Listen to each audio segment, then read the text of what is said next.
So this is Wawel Castle behind me in Krakow. This afternoon, 1.5 million people are expected to come to Krakow to attend the funeral of President Lech Kaczynski, who was killed in an air crash in a plane in Smolensk, Russia, last Saturday. President Obama has cancelled the trip allegedly because of a cloud of volcanic ash. You can see above Krakow the skies are completely clear.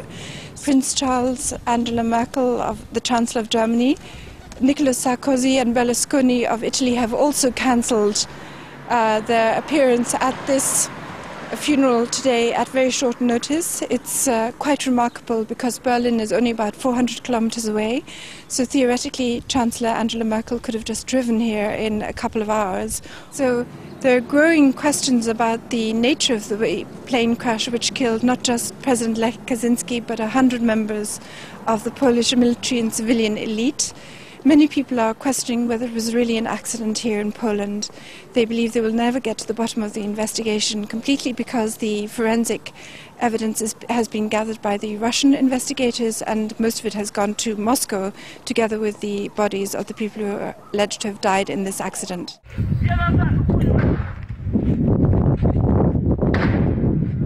So gunshots can be heard in a video that was shot immediately after the plane allegedly crashed in this piece of wood in Smolensk. 4 gunshots can be heard from a small caliber pistol.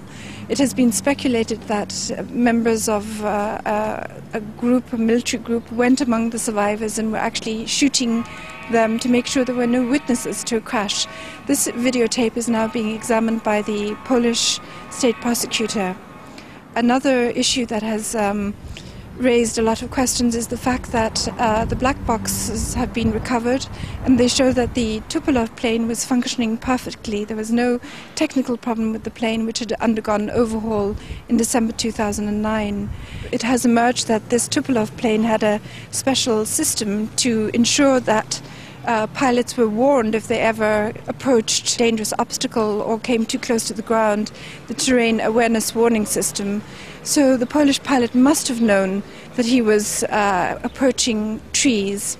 So according to the official account, the plane plunged into woods about 1 kilometer short of the runway, 40 to 50 meters to the left of the runway. According to the official account, the plane hit a tree, the left wing broke off, the train veered to the left and crashed about 1 kilometer from the runway. Pieces of wreckage have been found there in an area covering 500 meters, but no bodies have been found and no personal belongings of the people who are alleged to have died in this crash can be seen on any of the video footage that was shot immediately after the crash took place.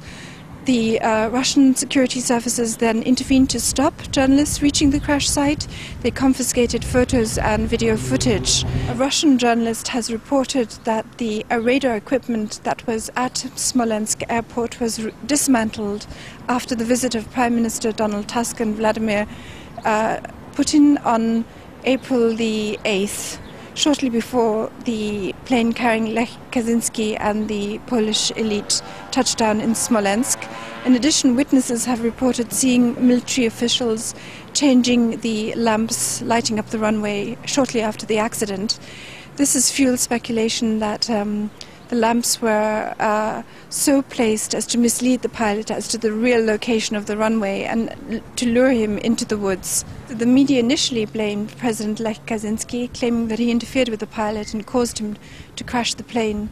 However, voice recordings recovered from the cockpit show that nobody interfered with the pilot and caused the crash by pressuring the pilot to land. So in addition, the media has claimed that the pilot of the Polish plane couldn't speak adequate Russian, basing this on the statements of the Russian air traffic controller. But colleagues of the Polish pilot say he was fluent in Russian. Polski samolot rozbił się w czasie 4. podejścia do lądowania. At the very beginning we were told by the media that the Polish plane had tried to land 4 times in Smolensk because of dense fog, but in the meantime it has materialized that the plane only attempted to land 1 time and that it crashed on that attempt.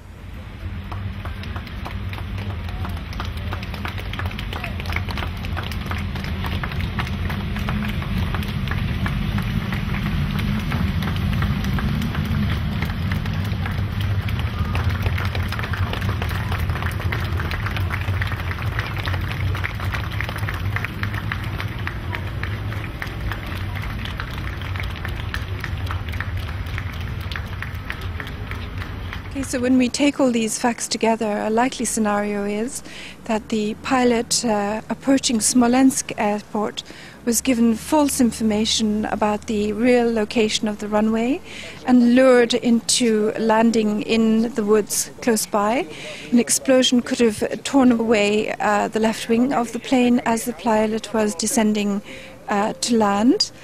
When the plane crashed in that part of the woods, a small group of individuals could have gone through, killing the crew on board. The absence of all bodies can be explained by, if you posit that these top generals, the central bank governor, the security chief, the two presidential opposition candidates, and large numbers of the opposition party in parliament were not on the plane at all, that they were killed or kidnapped in Poland, and their disappearance is simply being accounted for by claiming that they died as part of this plane crash. These are the questions that many Polish people are now discussing on internet forums, on blogs, and also here on the street in Poland.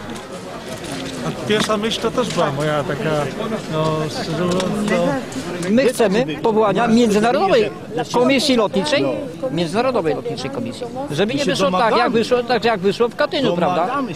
Że to zrobili Niemcy. Przepraszam bardzo, to nie zrobili Niemcy, prawda? Nie chcę, żeby nasze wnuki czekały następne 70 lat. The timing of the plane crash is extraordinary. It happened 70 years to the anniversary of the first Katyn massacre, when 22,000 Polish officers and academics and political leaders were killed by the Soviet security forces with the consent of Nazi Germany. Once more, Poland finds itself leaderless. People here in Krakow are in a state of shock. And many people are wondering who was behind this extraordinary event. Some people have suggested it wasn't an accident. I am not able to believe in this. Yes. I can't believe in this. Yes. I had a lot of crazy ideas too, and everyone else was saying different things. Because there was no official response, and there still isn't really any official evidence on what went on. So there were a lot of different things I was hearing. Bear in mind that Poland is the only country in Europe to have refused the swine flu vaccine due to the courageous action of the Polish health minister Ewa Kopacz. And Poland was the only country which had a central bank governor that postponed or was unwilling to allow the zloty currency to strengthen in respect to the euro exchange rate. A weaker zloty benefited the economy by boosting exports, employment and tax revenues to the country. The National Bank governor had indicated that he wasn't prepared to take loans from the IMF. Poland is the only country that is not in recession in Europe. It actually is growing at 2.7% this year, I think, and 1.7% last year. Its debt is relatively low compared to other countries, and after the death of this central bank governor in the crash, you can expect to see Poland absorbed into the Eurozone and increasing the size of its public debt very soon.